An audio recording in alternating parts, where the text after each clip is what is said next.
Hi guys, welcome back to my channel. Today I have swatches for you from the Sleeping Beauty collection from my brand Pampered Polishes. This is the next in the Disney collection series that I am doing this year and I'm so stoked about it. These are releasing April 16th at noon Eastern time, so in the description box I will link my site, my Instagram page, and then my swatching Instagram where you can see more swatches of everything from today's video.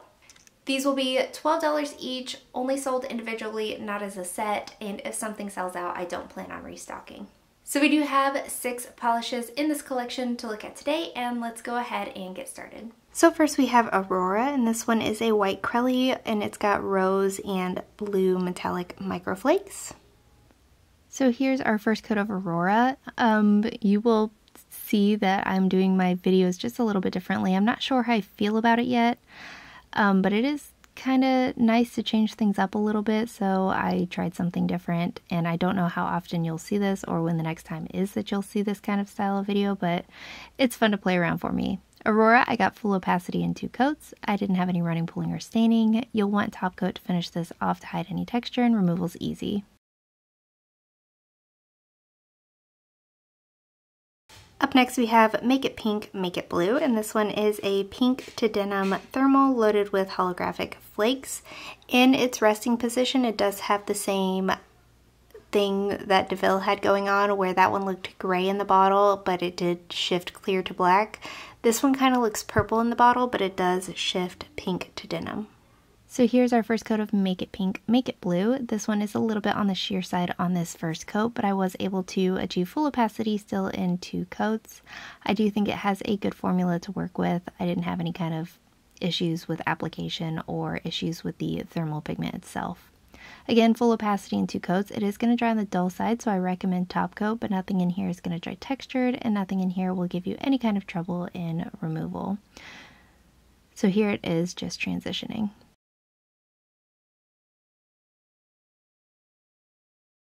Up next we have Flora, and this one is a pinky red jelly with a scattered hollow and iridescent shifting flakes.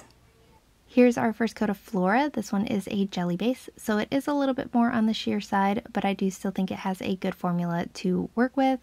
A nice buildable formula so you can see all of these beautiful flakes throughout each layer. I would personally be happy wearing this one in 2 coats, but I know some people like to see 0 visible nail line, so I did show you what 3 coats looks like today. You will want top coat to finish this off. It dries nice and glossy all on its own, but some of these larger flakes can create some texture.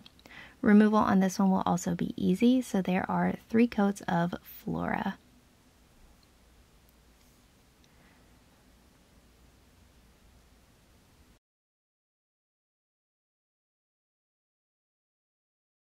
Up next we have Fauna, and this one is a kiwi green jelly with a scattered hollow and iridescent shifting flakes.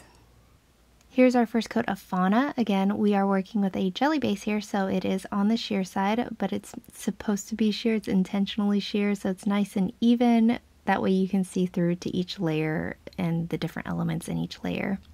Again, I would probably be happy here in 2 coats. I don't know, this one I was torn with. I probably would be happy in 2 coats, but you can definitely wear 3 like I'm showing you today for 100% full opacity.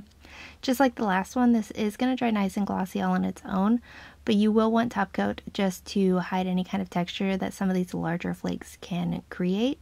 These flakes in this polish, Flora and Merryweather, also look different in different lighting. Up next we have Merryweather, and I know in Polish Pickup I released a polish a little over a year ago called And Merryweather, inspired by Merryweather from Sleeping Beauty, but I couldn't have a Flora and a Fauna in this collection without Merryweather, so this one is just Merryweather, not to be confused with And Merryweather. So Merryweather is a royal blue jelly with a scattered hollow and iridescent flakes. Here's our first coat of Merryweather. This one is the most opaque of the jellies that we're looking at today. I was able to get 100% full opacity in 2 coats. The formula is the same. I didn't have any kind of running, pulling, or staining with this one either. Again, we're working with these larger flakes here, and that can sometimes create some texture, so I do recommend going in for top coat, though this does dry nice and glossy. I didn't have any kind of trouble upon removal with this either, and I did wear this one without a base coat just to test for staining. I wore this one overnight as a full manicure, and I didn't have any kind of staining with this.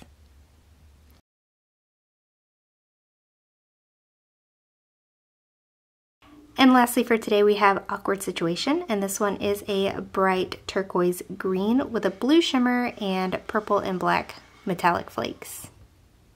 And here's our first cut of Awkward Situation, which I freaking love this polish for some reason. The formula is, I feel, pretty good. No running, pulling, staining, not too thick or too thin, and you get a good amount of these flakes out. But I really like doing the white crellies that have the different color flakes in them, and you guys seem to really like them, but I wanted to put it in a different color base this time and add some shimmer to it, and I think it turned out really, really nice.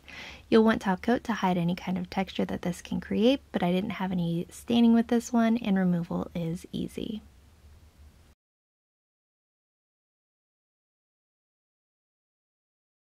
And guys, that is it. Let me know in the comments below what you thought of these polishes. Let me know if you plan on picking any of them up, and let me know what your favorite was. Give this video a thumbs up if you liked it, subscribe if you'd like to see more from me, and I will talk to you again next time.